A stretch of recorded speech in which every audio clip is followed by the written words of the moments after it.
4월 26일 부활절 제4주 주일 예배 시작하겠습니다. 찬송가 38장 예수의 왕이여 찬양하시며 음미하시겠습니다.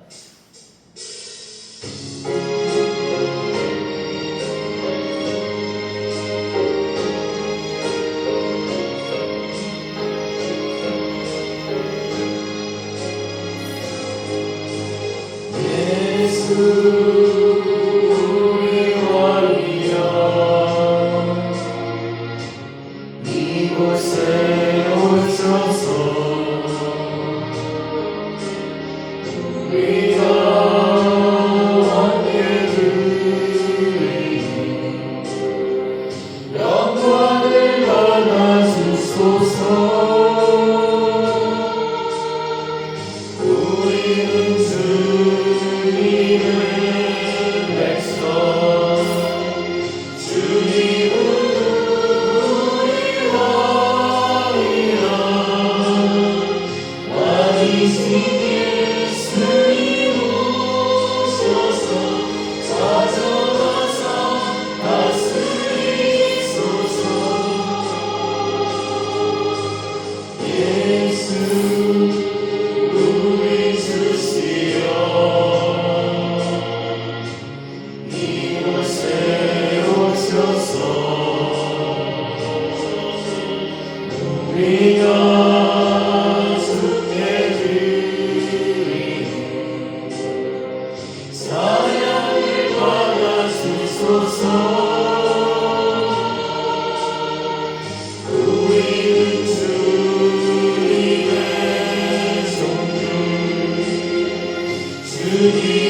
말씀이 이는 성령으로 잉태하사 공정하여 마리아에게 나시고 본디오 빌라도에게 고난을 받으사 십자가에 박혀 죽으시고 장사한 지 사흘 만에 죽은 자 가운데서 다시 살아나시며 하늘의 역사 전능하신 하나님 우편에 앉아 계시다가 저리로서 사한 자와 죽은 자를 심판하러 오시리라. 성령을 믿사오며 거룩한 공예와 성령과 소속하는 것과 죄를 사하여 주시는 것과 몸이 다시 사는 것과 영원히 사는 것을 믿사옵나이다. 아멘.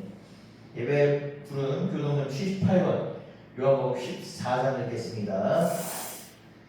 한 절씩 교독하신 회중께서는 붉은 글씨로 대답하시기 바랍니다. 너희는 마음에 근심하지 말라. 하나님을 믿으니 또 나를 믿으라.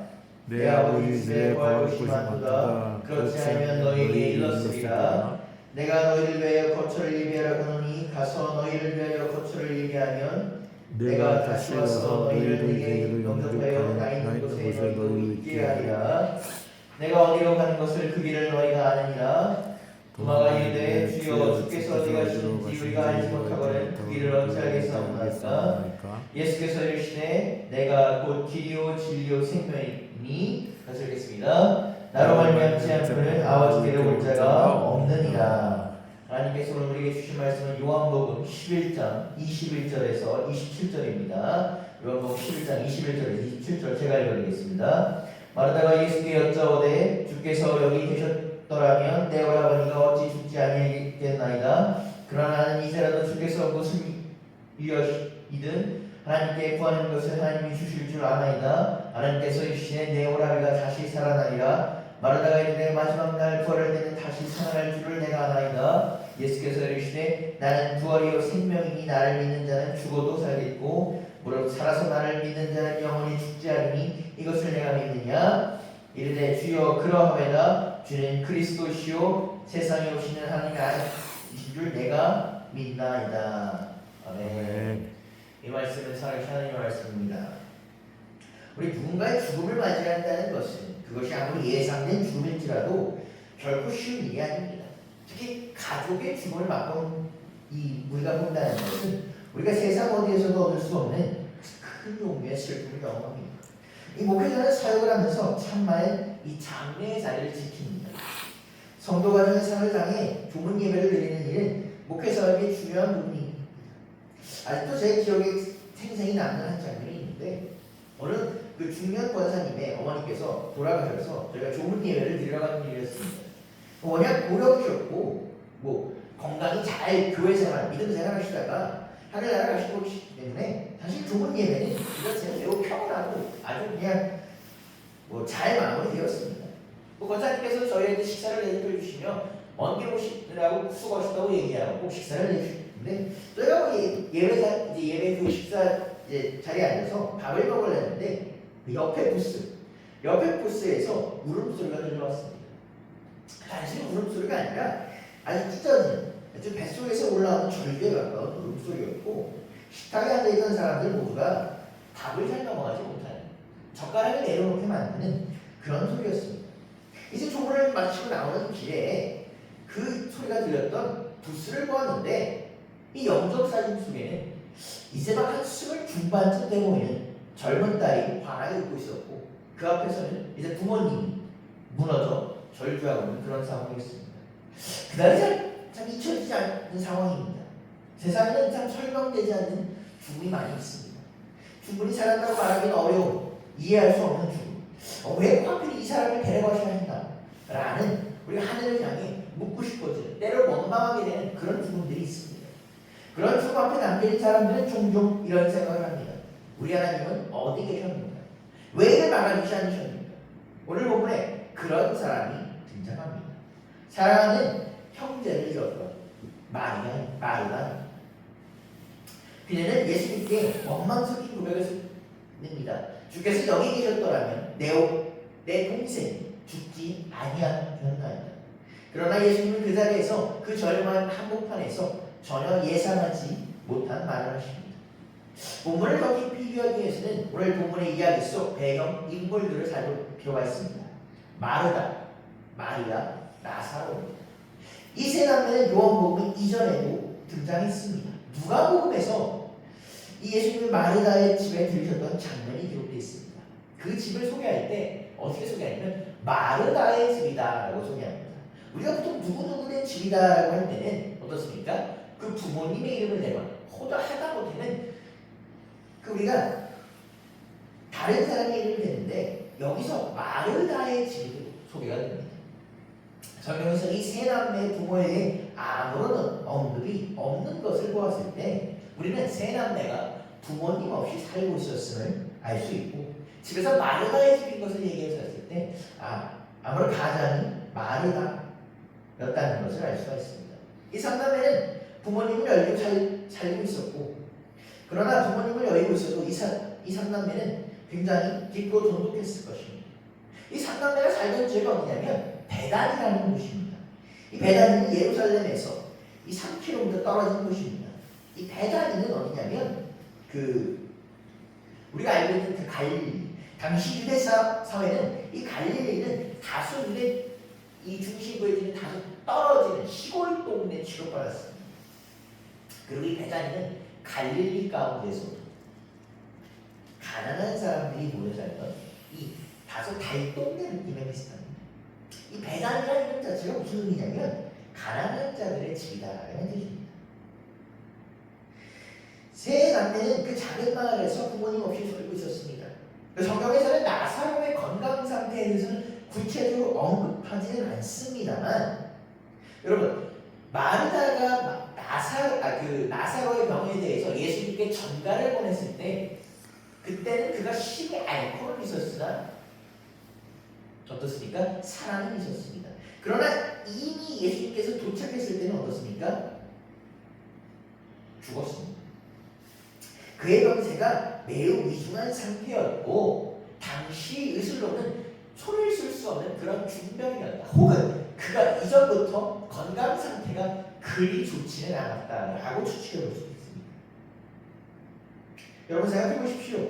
세 남매가 있는데 부모님도 없고 가진 것도 많지 않아서 나사로가 중병으로 몸을 이 건강이 기력을 잃어가고 있는데 의원을 제대로 부를 편이 되지 못합니다. 그들에게 남은 것이 뭡니까? 예수님입니다. 그래서 마르다는 예수님께 서신을 보냅니다.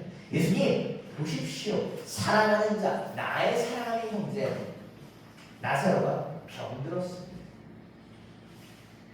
그녀는 이 상황을 타개할 방법이 예수님밖에 없다는 것을 알았기 때문에 예수님께 서신을 보냅니다. 그런데 오늘 예수님은 다소 의외의 반응을 보이십니다. 예수님께서는 바로 오지 않으십니다. 이틀을 더 머물다 오셨고 천천히 오셨습니다. 정말 일부러 이렇게 시간을 세시할 정도로 옵니다. 그리고 그 결과 나사로는 어떻게 했습니까? 무덤에 있었습니다. 마르다는 예수님이 도착했다는 소문을 듣자마자 마을 앞까지 쫓아갑니다. 그리고 오늘 그녀가 예수님을 보자마자 말을 하기 시작합니다. 요한복음 21장 21절에서 24절 제가 읽어드리겠습니다. 마르다가 예수께 여짜오되 주께서 여기 계셨더라면 내 오라비가 죽지 아니하였겠나이다. 그러나 이제로라도 주께서 무엇이든지 하나님께 구하는 것을 하나님이 주실 줄 아나이다.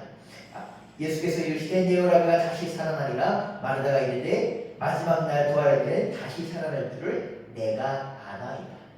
이건 사실 오늘 설교 보는 거에 다소 상관없는 내용인데 우리가 크게 알기로는 이제 나사로가 이제 이 성경의 번역 때문에 마르다의 오빠라고 생각하는 경향이 있는데 사실 영어 원서를 보게 되면 그냥 형제, brother라고 표현이 돼 있지 이게 손 위인지 손 아래 있는 표현이 안 돼 있습니다.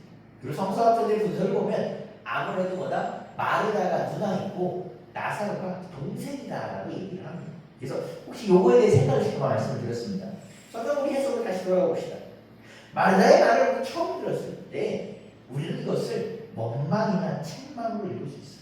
실제로 이 말에는 책망이 담겨져 있습니다. 여기 왜 없으셨습니까? 내가 서신을 보냈더라도 왜 나타나지 않겠습니까?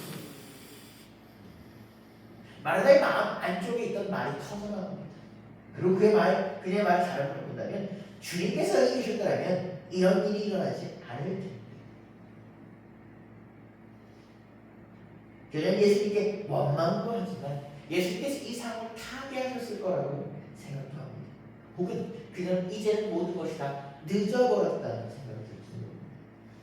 여러분 우리 마르다의 말을 우리가 실제로 사실 살면서 한 번씩 해봤을 겁니다. 아니 하나님, 당신이 배입하셨다면, 당신이 빨리 움직이셨다면, 나의 기도를 듣고 당신이 조금 빨리 해주셨다면 이렇게 되지는 않았을 텐데, 이거보다 나았을 텐데요.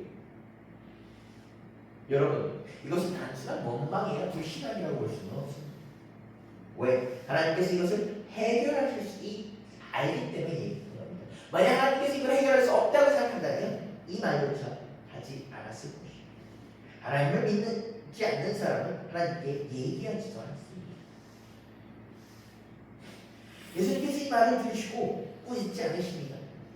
그런 반응이 우리한테는 중요합니다. 예수님은 말하는 것만 그대로 받아주십니다. 하나님은 우리의 솔직한 고백을 외면하지 않으십니다. 그렇기 때문에 우리는 우리의 그 아픈 마음 그대로 하나님께 나오게 되는 겁니다. 마르다의 말에서 그러나라는 말을 주목하셔야 됩니다. 마르다는 원망을 수박되는 속에 스스로 방향을 틉니다. 그러나 그럼에도 불구하고 나는 아닙니다. 마르다의 신앙이 완전히 무너지지는 않았습니다. 그러나 마르다의 신앙은 이전보다는 꺾였습니다. 그리고 그녀가 얘기하면 이제로라. 지금 이 순간이라, 늦었다고 시작되는 이 순간이라. 그 마르다는 혹여 모를 가능성이 예수님께 얘기합니다. 마르다가 사실 이것을 얘기할 때는 혹여 모를 기적이지, 주님께서 반드시 해주리라는 그 100%의 기대, 확신과 믿음은 꺾인 상태입니다. 그녀는 뭐라고 합니까? 이제라도 해줄지 압니다 라고 얘기하지만 그의 마음속에 나사로가 이미 살아날 것이 어렵다는 것을 알고 있습니다. 그의 믿음은 하나님 앞에 꺾인 것입니다. 여러분이 하나님을 믿는다고 고백하지만 우리의 거대한 현실 앞에서는 그 믿음이 흔들립니다. 입술로는 우리가 하나님 하실 수 있어 라고 얘기하지만 마음속으로 끝났다라고 생각합니다. 이것이 우리 어쩔 수 없는 도시입니다. 제가 항상 좋아하는 말이 있거든요. 신앙은 보다 실력이 아니다. 신앙이 어떤 순간에서 유지된다면 그것은 신앙 실력입니다. 그러나 우리의 신앙은 어떨 때는 굳세고 어떨 때는 너무 작아져도 무너집니다. 이것이 우리의 모습입니다. 그런데 오늘 주님 마르다를 책망하시는 것이 아니라 마르다에게 다른 말을 이끌어 하십니다. 주님이 얘기하십니다. 내 오라비가 사랑하리라. 주님은 마르다의 원망도 들으셨고 마르다가 흔들리는 것도 보셨습니다. 그리고 그녀에게 얘기하십니다. 사랑하리라. 주님께서 뭡니까? 사랑하리라고 확정하신 것입니다. 막연한 말이 아닙니다. 주님께서 얘기하십니다. 확정하십니다. 마르다는 사실 이 말을 들었을 때는 그냥 위로 정도라고 생각했습니다. 그래, 바리새인들이 얘기했던 그 몸의 부활을 얘기하는구나. 그래서 뭐라고 합니까? 마지막 날에는 살아날 줄 압니다. 그렇죠. 사실 기독교인들이 우리 마지막 날에 살아날 것 이것이 매우 중요한 겁니다. 근데 주님께서 얘기하신 건 뭡니까? 지금을 얘기하신 겁니다. 주님께서는 지금 그 꺾인 믿음에 그 희망이 없어 보이는 상황에 일으켜 세우시라라고 얘기하십니다. 마르다는 부활을 알고 있었지만 그 부활이 지금 되리라는 것, 지금 나에게, 지금 나에게 일어날 거라서 생각하지 못했습니다. 여러분, 어떻게 보면 우리도 마찬가지입니다. 우리 여러분 항상 고백합니다. 하나님은 능력이 많으십니다. 성경도 잘 읽습니다. 그런데 부활도 합니다. 기적도 합니다. 그런데 그것이 나에게까지 적용되겠어요? 라고 생각합니다. 오늘 목사님이 설교하시다 그러더라고요. 자기는 목사를 30년 했는가. 물론 그때는 30년 아니고 한 15년 정도 하셨는데 안수도 받고 아버님도 목사시고 가족 대대로 목사고 자기가 믿음 생활 잘했다고 생각하는데 자기가 부활할 것도 알고 예수님의 부활도 믿고 몸의 부활도 믿고 마지막 날의 부활도 다 믿는데 하나님 믿어지지 않던 게 있대요. 내가 부활할 것이 믿어지지 않다. 그래서 그걸 항상 설교할 때 그렇게 어려웠다는 거. 여러분, 우리가 성경 속에서 부활 얘기 봤습니다. 마르다에 이루어진 것 봤습니다. 그런데 우리가 고민합니다. 이것이 나에게 이루어질 것입니다. 주님 오늘 우리 여러분 마르다의 모습을 정리하자면 그녀는 믿음과 절망이 뒤섞였습니다. 21절에는 원망이 있고 22절에서는 고백을 하고 있습니다만 그 고백은 사실 꺾인 흔들린 고백입니다. 24절에서는 미래의 마지막 날의 부활에 대한 신앙이 있습니다. 그런데 지금은 불가능하다고 생각을 합니다. 마르다는 모순된 사람이 아닙니다. 마르다가 그냥 우리의 모습을 보여주는 겁니다. 하나님을 믿는다고 고백하는 사람들이 삶의 위기 앞에서 저 커 보이는 문제 앞에서 경험하는 그 복잡한 내면, 믿음과 의심, 고백과 절망, 기대와 체감이 한꺼번에 있는 그 자리에 마르다가 그런 서 있는 겁니다. 그래서 주님 어떻게 합니까? 마르다에게 오셨습니다. 그 오시고 나서 마르다에게 야 마르다 그거 뭐 부족하다 라고 얘기하는 것이 아니라 마르다에게 완벽한 믿음을 갖고 오라는 것이 아니라 뭘 합니까? 그냥 그 자체로 그냥 있으라고 하십니다. 마르다의 흔들리는 믿음, 그 원망적인 고백, 체념에 가까운 신앙 그대로 마르다 앞에 오셨습니다. 그리고 얘기합니다. 뭐에게? 다시 지금 오늘 살아납니다. 여러분 이것이 복음입니다. 이것이 주님의 능력입니다. 완벽해야 경험하는 것이 아니라 흔들리는 그 자리에서, 무너지는 그 자리에서, 부족한 그 자리에서 경험하는 것이 복음의 능력입니다. 마르다의 믿음은 완전해서 완벽해서 그녀가 완전히 믿어서 경험하는 것이 아닙니다. 그냥 주님이 오셨기 때문에 경험하는 겁니다. 믿음의 크기가 기적의 근거가 아닙니다. 우리에게 오시는 그 예수님의 능력입니다. 우리 기독교는 뭘 강조합니까? 예수의 이름을 믿는 것. 내가 얼마큼 예수를 열심히 믿었냐가 아니라 내가 얼마큼 예수를 열심히 봉사했냐가 아니라 예수님의 이름을 믿는 것입니다. 누군 이거에 대해서 곡해합니다. 기독교인들은 자신이 열심히 하고 예수의 이름을 팔아. 그것이 아닙니다. 뭐다? 우리의 능력이 아니라 더 큰 능력에 의지하는 것입니다. 오늘 성경 본문을 보면 예수님께서 희한하게 이틀을 더 먹으십니다. 시간을 길게 끄세요. 그러고 나서 얘기하십니다. 이 병은 죽을 병이 아니다. 아니 무슨 소리입니까? 지금 나사로는 죽어가게 생겼는데 왜 죽을 병이 아니라고? 왜? 주님께서는 우리가 알고 있는 이 본문의 결말을 미리 알고 계셨습니다.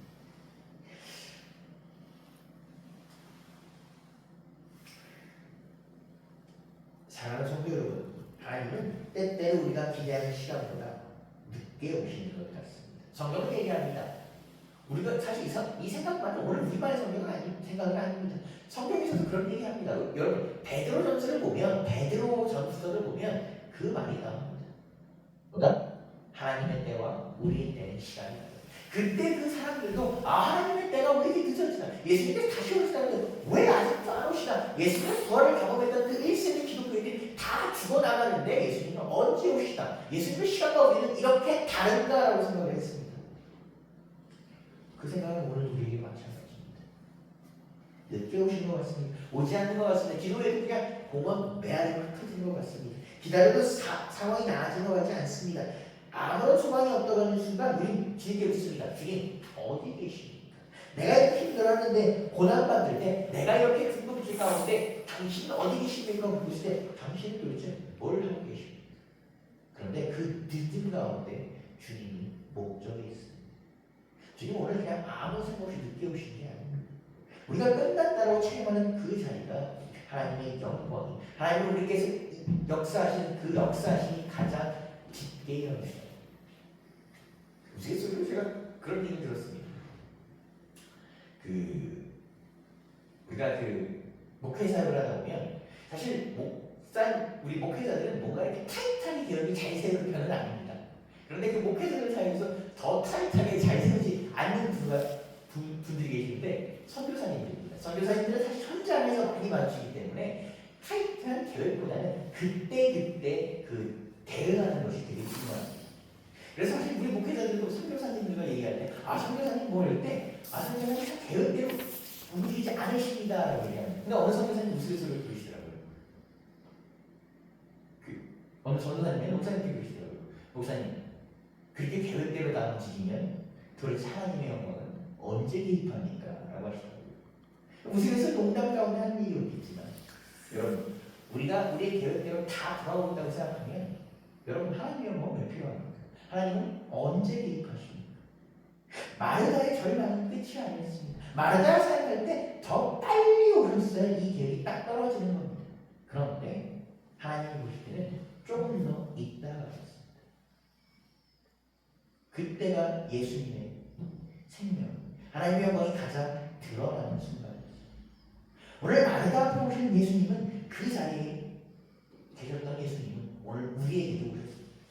어쩌면 여러분 가운데는 마리다와 같은 자리에 계신 분 있을 겁니다. 여러분께서 기도하셨을 겁니다. 믿었을 겁니다. 그런데 이런 기도했던 일이 일어나지 않았을 겁니다. 이미 일이 다 끝나버린 것 같았을 것입니다. 야, 상황이 이렇게 나빠져. 예수님 조금만 더 빨리 움직이셨으면 내가 볼 때 요 타이밍에 오셨었는데 왜 이때 오세요? 라고 할 말이 있을 겁니다. 우리가 입술로는 주님께서 바꾸실 거라고 얘기하지만 마음속으로는 야, 이거 어떡하냐 라고 생각하실 수 있습니다. 마르다처럼 원망과 고백이 섞인 채로 믿음이 꺾어진 채로 오신 분이 있을 수 있습니다. 괜찮습니다. 그 상태 그대로 주님 뭐라고 하십니까? 완벽한 상태로 오라고 하지 않으십니다. 흔들리는 믿음, 그 원망에 섞인 그 고백, 이제라도 혹시 그냥 믿져야 본전 그 상태로 그냥 오십시오. 예수님 그 상태로 오셔도 괜찮습니다. 주님 그 자리에서 여러분과 만나십니다. 그리고 말씀하십니다. 내 오라비가 사랑합니다. 만약 마르다가 예수님께서 빨리 오셨다면 마르다께서 이렇게 했으니까 됐겠구나 라고 생각했을 것입니다. 그런데 마리아는 어떻습니까? 늦은 상태이기 때문에 자신의 계획이 불가능할 거라는 걸 알았습니다. 어떻게 되겠어? 근데 주님이 얘기하십니다. 다시 살아. 오늘 우리가 마르다의 그 동생이 나사로가 살아난 것은 마르다가 시간을 잘 맞춰서가 아닙니다. 마르다의 서신이 빨리 도착해서가 아니라 주님 뭐라고 하셨기 때문입니다. 마르 너의 오라비 나사로가 살아나리라 라고 얘기하셨기 때문입니다. 여러분 이 말씀은 오늘 이 자리에 무너진 것처럼 보이는 우리의 삶 가운데서 성도입니다. 하나님은 우리가 이미 끝났다고 말하는 그 자리에서 아직 끝나지 않았음을 말씀하십니다. 우리는 이렇게 생각합니다. 누군가가 야 이제 끝났어요. 다른 사람이 끝나지 않았다고 뭐 헛소리하고 있어. 무슨 소리 하고 있냐 라고 합니다. 그러나 말하는 주제가 바뀌었습니다. 우리가 체념하고 털고 일하는 그 자리가 주님이 개입하시고 일어나시는 순간입니다. 여러분 우리의 믿음이 완벽해서 우리의 계획이 완전해서 우리의 타임이 딱 맞아서 기적이 일어나는 것이 아니라 주님이 임하시기 때문에 그것이 일어나는 것입니다. 주님이 임하시기 때문에 그것이 성립이 되는 것입니다. 그 성경에 보면 다윗이라는 사람이 나옵니다. 여러분 다윗이라는 사람은 예수님께 선택받은 사람입니다. 그리고 다윗이 우리가 선택받았음을 제외하고 다윗의 특기가 나오면 다윗은 정말 잘 싸웠습니다. 다윗을 미워하는 그 사울도 알아요. 다윗이 사울한테 정말 미움받아서 망명했을 때 블레셋으로 망명을 합니다. 근데 그 블레셋이 뭐냐면 다윗이 제일 때가 죽였던 사람들이 그 블레셋 민족입니다. 근데 그 블레셋 왕이 다윗의 망명을 받아줘. 이유는 별거 없습니다. 왜? 다윗이 뭐냐? 잘 싸워서. 우리 민족을 편들었지만 얘가 워낙 잘 싸우기 때문에 이 다윗의 망명을 받아줍니다. 그럼 다윗이 왜 그렇게 잘 싸웠습니까? 다윗은 항상 전쟁 전에 뭐라고 합니까? 하나님의 계획을 물었다고 합니다. 주여 이때 어떻게 합니까? 이때 내가 이렇게 하고 있까? 저렇게 하고 있까? 여러분 마르다가 불러서가 아니라 주님이 이때 오셨기 때문에 되는 거예요. 주님 지금도 오셨습니다. 주님 우리 말씀을 통해 우리에게 오셨습니다. 여러분 그 예수 그리스도 앞에서 오늘 마르다에 서 있는 여러분과 저 모두에게 이 말씀이 승인이 되고 무너진 자리에서 소망으로 세워주시길 주님으로 축복합니다. 마르다의 말을 들은 예수님께서 본인께서 부활이자 생명이니 믿는 자에게 생명의 말씀을 하십니다. 그러나 예수님의 말씀의 핵심은 그 마르다가 원하는 것과 조금 다릅니다. 예수님은 마지막 날에 그 부활과 생명을 얘기하시는 게 아닙니다.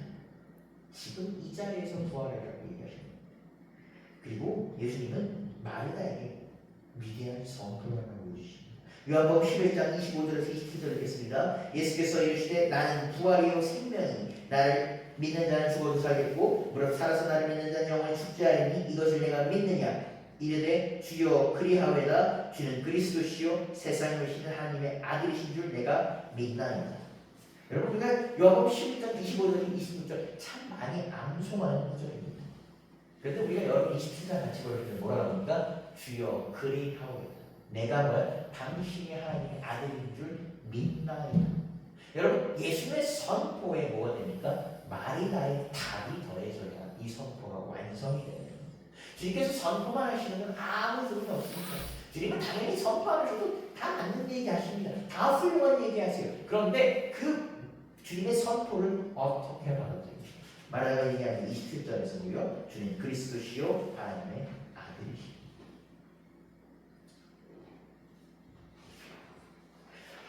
여러분 마르다가 원하는 것은 사실 즉각적인 회복입니다. 즉각적으로 마르다가 어떻게 보면 사랑하는, 마르다가 원하는 것은 나사로 사랑하는 거예요. 이미 죽었던 사람이 살아나는 그 기적을 말하고 있습니다.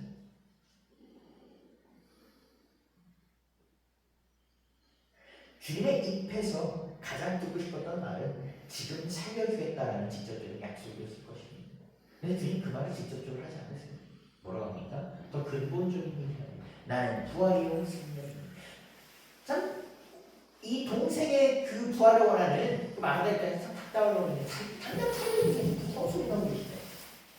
나사로의 부활을 주는 왜 주님이 부활이라고 전하는 것일까? 이 차이가 왜 중요한 것일까?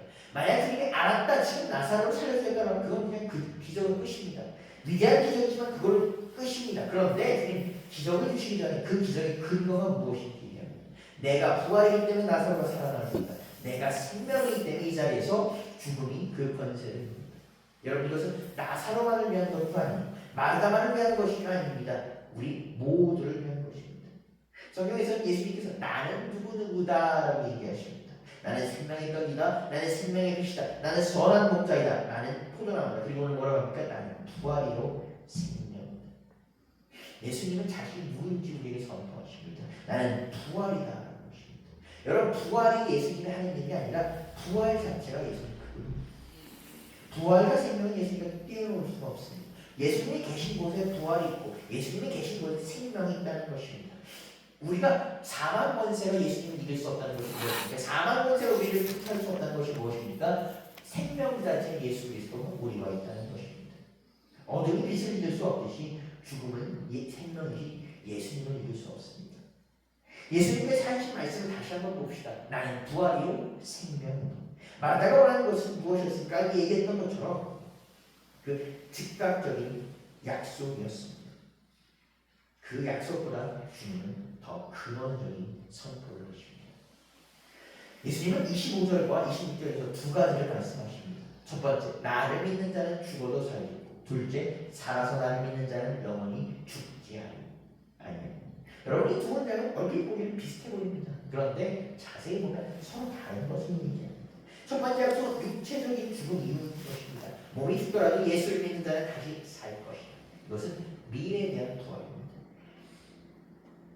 그 마르다가 알고 있는 그 마지막 날의 부활도 넓게 보면 이 안에 들어갑니다. 예수님 말씀하시는 지금 이 순간 부활하는 것과 여러분 어떻게 봅니까? 마르다가 말하는 이후의 부활 다 우리 평균입니다. 두 번째는 사실 더 놀라십니다. 살아서 나를 믿는 자는 영원히 죽지 않는다. 살아서 믿는 자에 대한 약속입니다. 여러분 아직 죽지 않고 이 순간을 살아가지 않는 사람들에 대한 약속입니다. 그들이 영원히 죽지 않는다고 합니다. 여러분 사람은 죽습니다. 사람이 죽지 않을 수 없어요. 여러분 이 말씀 보고 나는 예수 믿을 열심히 믿으니까 안 죽겠구나라고 옥상에서 뛰어내리시면 여러분 죽습니다. 그런데 예수님 왜 이렇게 얘기하십니까? 사람이 뭐에 매이지 않다? 죽음의 권세, 사망 권세, 어둠에 매이지 않다. 여러분 우리 인간은 딱 두 가지 매입니다. 뭐야? 죄의 매이냐 예수의 매입니다. 예수의 매인 자는 살 것이고 죄의 매인 자는 죽음이요 사망 권세라고 얘기합니다. 우리가 살면서 죄에 매이고 어둠에 매이고 사망 권세에 매이지 않는다는 말씀을 하십니다. 그렇게 우리는 보다 영생 주 안에 매여 있다는 것입니다. 예수님께서 요한복음 5장 24절에 이렇게 얘기하셨습니다. 내가 진실로 진실로 너희에게 이르노니 내 말을 듣고 또 나를 보내신 이를 믿는 자는 영생을 얻고 심판에 이르지 아니하나니 사망에서 생명으로 옮겼습니다. 영생을 얻을 것이 아니라 뭐라고 합니까? 영생을 얻었다라고 선포합니다. 사망을 생명으로 옮겨진 겁니다. 믿어서 얻을 수 있다가 아니라 믿는 그 즉시에 얻었다라는 것입니다. 여러분 마르다는 부활을 마지막 날의 사건을 이해했는데 주님이 얘기하십니다. 뭐라고 합니까? 부활은 지금 그 자체 나를 믿는 그 즉시 일어나는 일이다라고 얘기하십니다. 예수 안에 있는 사람은 죽음을 넘어서 일들어야 합니다. 여러분 몸이 죽는다 해서 그것이 진짜 죽음이 아니라 진짜 죽음은 하나님과 영원한 불기, 즉 아까 얘기했던 예수에 매이지 않는다는 겁니다. 이것이 기독교 신앙의 핵심입니다. 부활은 여러분 미래에 있는 것입니다. 우리의 그 감리교 첫시작 조 메시지는 뭐라고 합니까? 천국은 저 넘어 있는 것이 아니라 예수 믿는 이 시간부터. 이것이 똑같은 얘기입니다. 말이 천국이요, 영생이요, 부활이요, 뭐 빛의 자녀요, 똑같은 얘기를 하는 것입니다. 부활은 생명은 우리가 천국은 이 순간부터 시작됩니다. 부활과 생명을 말씀을 가르친 후에 예수님께서 마르다에게 이렇게 물으십니다. 네가 믿느냐? 주님이 하신 것을 보십시오. 주님은 논쟁하지 않으시고 증거를 제시하지 않으시고 철학적으로 설득하지 않으십니다. 그냥 말씀하시되 나는 부활이고 생명이니 믿는 자는 영원히 죽지 않는다. 여러분 이 말은 어떻게 믿겠습니까? 이미 오빠가 죽었는데. 주님께서는 더 설명하지 않으시고 질문하십니다. 믿느냐? 여러분 왜 그렇습니까? 신앙은 지식의 문제가 아니기 때문입니다.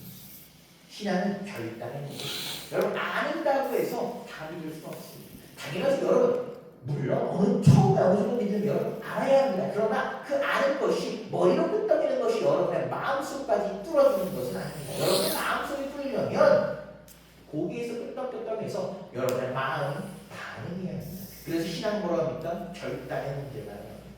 예수에 대한 모든 정보를 알고 신학적으로 완벽히 이해하고 증거를 갖추고 믿는 사람은 없습니다. 여러분 그렇게 해서 믿어야지 라는 사람은 결국 안 믿겠다는 얘기입니다. 믿음은 여러분의 머리가 아니고 여러분의 마음이 뜨거워졌을 때 여러분이 결단하는 겁니다.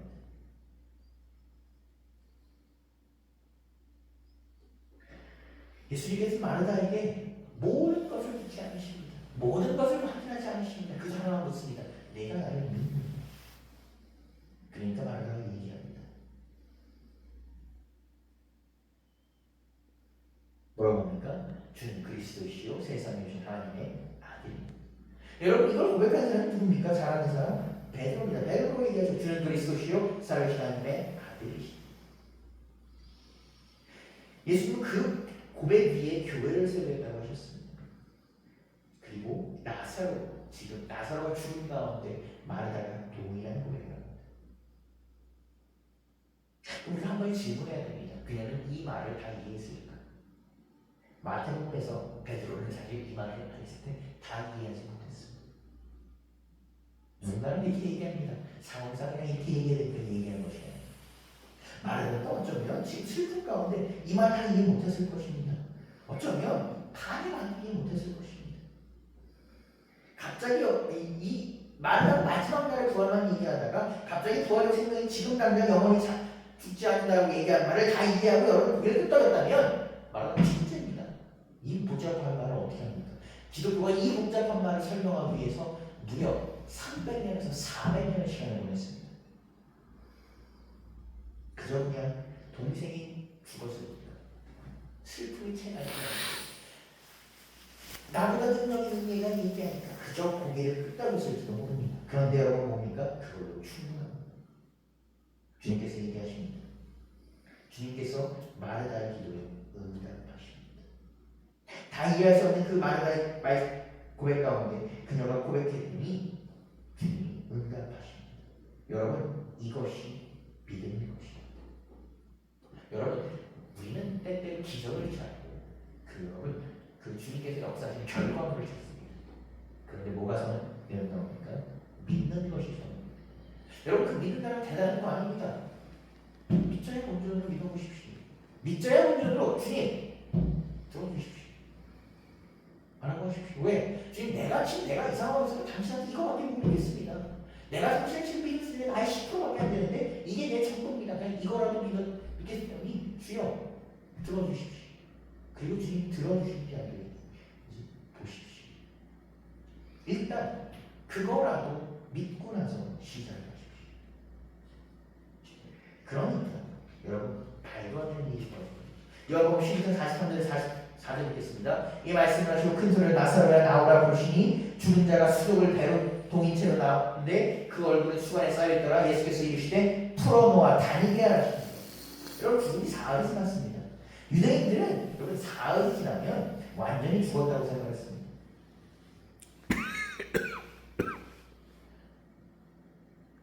마르다가 얘기했듯이 여러분 시신이 부패하여 냄새가 나고 있습니다. 여러분 시신이 부패한 냄새가 나는데 끝나는 겁니다. 사람이 보통 12시간이 지나면 그 사람이 왜 부패하기 시작하면 장내 그 미생물들이 썩기 시작해요. 그래서 사람이 부패하고 냄새가 나는 거예요. 12시간 지나면 이 장내 미생물들이 막 우리 몸의 장내에 부패하면서 이 썩기 들어가는 거예요. 이미 사흘 지나면 끝나는 거예요. 사흘 지나면 여러분 살아나는 사람은 없어요. 그런데 주님 얘기하시면 나사로가 나오고 큰 소리를 얘기하시고 주님 자신을 있으십니다. 나사로야 안 나오면 어떡하지? 정말 얘기하는 게 나사로가 나오라고 큰 소리를 얘기하십니다.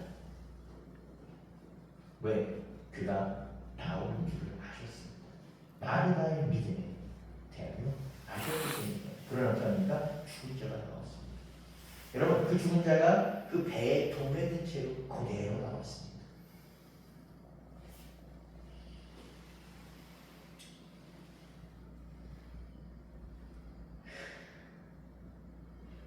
예수님께서 하신 선언, 나는 부활이요 생명이, 이것은 먼 옛날에 어느 날 기다리는 것이 아니라 주님이 계신 이 자리, 지금 이 자리에 말씀이 선포되는 이 자리에 우리가 마르다처럼 부족하지만 나의 10%라도 5%라도 나의 전부를 다니는 어떻게 합니까?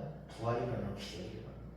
나사로를 보면서 예수님께서 외치실 때 죽음이 물러났습니다. 그것은 그냥 갈릴리 어떤 무성에서 일어나는 단지 일회성 이벤트가 아닙니다. 죽음이 물러난 것이 예수님의 이름이 선포되는, 예수님의 말씀이 선포되는 곳에서 예수님의 이름이 불리는 곳에서 일어납니다. 여러분 절망 속에서 다시 일어나는 그것을 뭐라고 합니까? 부활이라고 합니다. 우리가 매일매일 주와 함께 죽고 다시 사는 것이 부활입니다.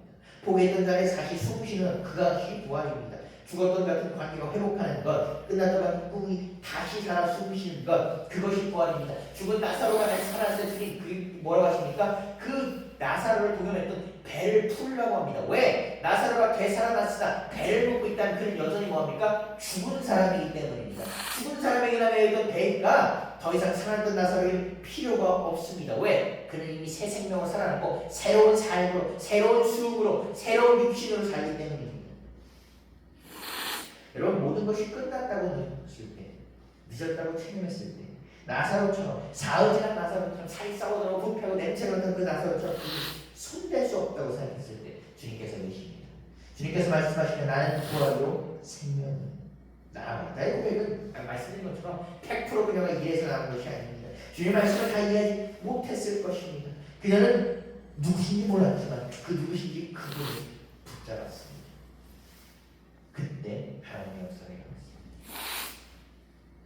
믿음은 이해하는 것은 일어나는 것이 아니라 닿지 않은 그 자리에서도 내가 마지막 그 순간 이분을 잡겠다라는 그 순간이 일어납니다. 여전히 이분 있고 여전히 아프고 여전히 상황이 바뀌지 않아도 주여 그래하리다 라고 고백하는 그것이 믿음입니다. 여러분 오늘도 우리 묻고 계시냐? 내가 믿는 여러분 그 믿느냐는 말에 머뭇머뭇거리게 됩니다. 그러나 여러분 그 머뭇거리는 채는 대답하십시오. 내가 확신이 없다면 내가 이것을 다시 들어줄지 모를지라도 내가 이것이 될지 모를지라도 물어보십시오. 주여 그리하옵니다. 여러분이 살면서 그런 경우 되게 많습니다. 이 사람이 내 말을 들어줄까? 이 사람이 내 말을 안 들어주면 어떡하지? 라면서 물어볼까 말까라고 하는 데 많습니다. 그런데 나 속으로 엄청 오래하고 물어봤는데 상대방이 되게 은근히 쉽게 들어주는 경우가 있습니다. 마찬가지입니다. 마르다가 지금 이것을 물어봐도 될지 이것이 가능할지 않을지 마르다가 많이 고민했을 겁니다. 그리고 많이 합니다. 그 주님 뭐라고 하십니까? 믿느냐. 그리고 그 마르다의 대답에 응답해 주십니다. 사랑하는 성도 여러분, 부활을 믿는 사람이 되십시오. 아니 부활이 되시지 않는다면 그냥 믿어보려고 노력이라도 하십시오. 주님 그것을 여러분에게 책망하지 않으십니다. 주님께 얘기하십시오. 내가 주님 나의 상황이 이해하여서 뭐 이해하여서 변명하십시오. 왜 여러분이 이거밖에 못하는지 변명하십시오. 자세히 털어놓으십시오. 주님께 얘기하십시오. 주여 내가 드릴 수 있는 것이 전부가 이것밖에 못 드립니다. 저게 못되면 여러분 그 교회가 언급하는 경우 많이 보입니다. 그렇죠? 그 돈이 없는 과부가 전 재산을 내놓는 경우 주님께서 그 액수가 적다고 해서 이거밖에 안 되냐고 툭 갖다 버리지 않으십니다. 그 여러분의 얼마 없는 그 액수, 그 과부에 얼마 없는 그 액수에 기뻐 받으십니다. 그래야요 여러분 부활을 사모하는 사람이 되십시오. 그래야 여러분 언젠가는 부활을 사는 사람이 되십시오. 마지막 날을 기다리는 신앙이 아니라 지금 일어나는 그런 신앙을 사신 여러분 되시길 바랍니다. 여러분 죽을 것 같은 자리에서 마르다가 모든 것을 놓아있던 자리에서 나사로야 나오라라고 했던 그 음성이 여러분의 귓가에도 울리기 바랍니다. 그 음성의 무덤을 박차고 나오는 그 나사로의 기적, 나사로의 그 모습이 여러분 가운데 임하길 바랍니다. 나사로가 여러분 살아났습니다.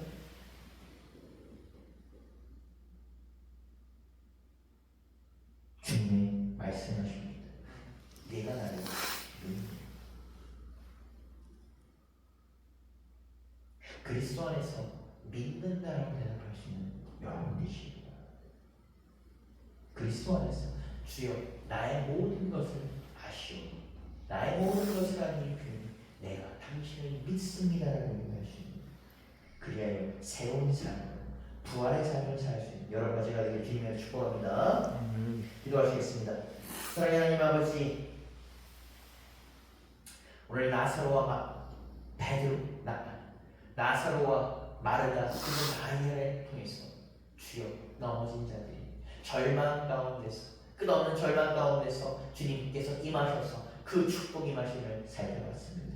주여 마르다와 나사로에게는 희망은 없었습니다. 그저 남은 절망과 죽음만 있었으나 주님께서 그들에게 믿느냐라고 물으셨을 때 그들이 믿는다라고 대답하니 주님의 기적이 그들 가운데 임하였습니다.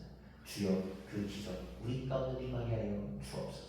우리가 힘든 가운데서도 입이 겨우 떨어지는 것을 마음이 찢어지는 마음에서 당신께 내가 믿습니다라고 대답하오니 주여 그 믿음 열매 맺게 하여 주옵소서. 그 믿음을 헛되게 하지 말아주소서. 나사로를 살리신 것처럼 우리 마음 가운데 죽어있는 우리를 살리셔서 그 죽어있는 우리가 그 산배를 풀고 주님 앞에 당당히 설 수 있는 그런 은혜를 수 있도록 주님 앞에 이끌어 주옵소서. 자, 예수 그리스도의 이름으로 기도드립니다. 네. 선수만 288장 예수를 나의 꿈을 기다리겠습니다.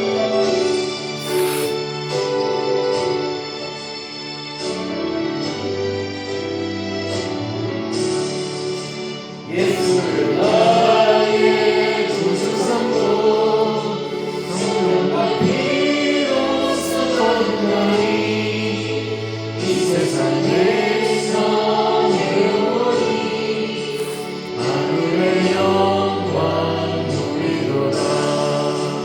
이것이 나의 간증이요 이것이 나의 찬송일세.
세상과 마음을 간고롭고 구속하는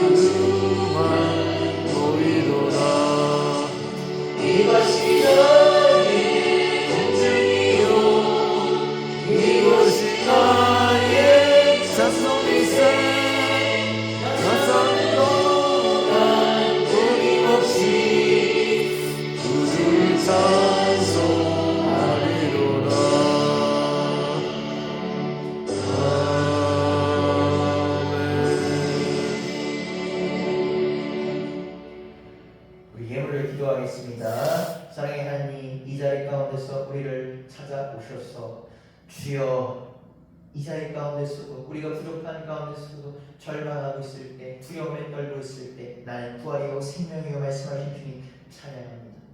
주여 우리 마르다처럼 야약하고 흔들리오며 믿는다 고백하지만 주님께 원망합니다. 주여 우리 믿음 붙들어 주시옵고 오늘의 생명으로 주님 살게 하여 주옵소서.